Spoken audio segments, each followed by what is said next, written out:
Bonjour à tous, nous sommes aujourd'hui à Fétia, aux abords de l'étang du Moulin de la Vergne. Et avec nous aujourd'hui pour nous présenter le site, Olivier Don. Bonjour Olivier. Bonjour Hélène. Donc vous êtes responsable du service espace naturel à la communauté d'agglomération Limoges Métropole. Tout à fait, oui.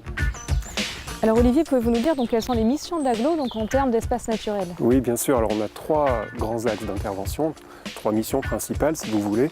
La première, c'est celle d'étudier les milieux naturels et les espèces. Donc ça, c'est la mission de connaissance, améliorer toutes nos connaissances sur ce patrimoine.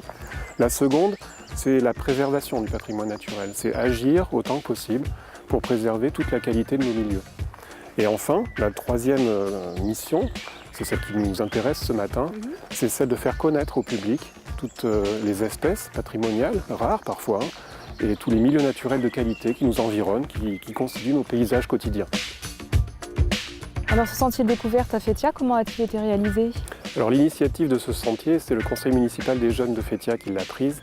Et pendant 2 ans, donc les jeunes de ce conseil ont réfléchi au meilleur endroit à choisir pour aménager un sentier découverte. On réfléchit également à ce qu'ils pourraient montrer de plus pédagogique. Et finalement, leur choix s'est porté sur le pourtour de l'étang du Moulin de la Vergne, qui est une propriété communale.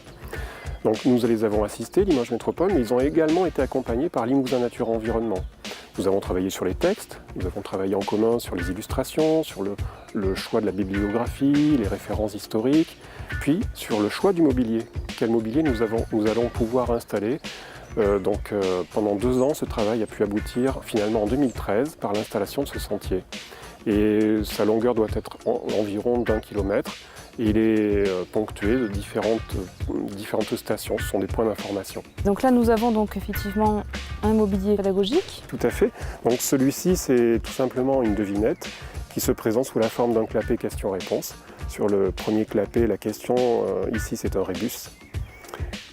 Et derrière, vous avez l'espèce, la réponse, que vous allez pouvoir observer directement dans la nature juste derrière.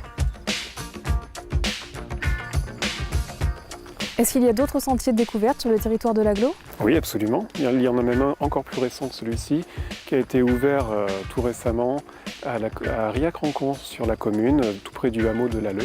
C'est un petit sentier de découverte qui longe un étang également, sur environ 1,5 km, et qui a été spécifiquement aménagé pour découvrir les milieux naturels de Riac. Merci Olivier pour cette visite. Merci Hélène, à bientôt. Vous pouvez retrouver toutes les informations sur le site de l'agglo et en attendant, je vous dis à très bientôt.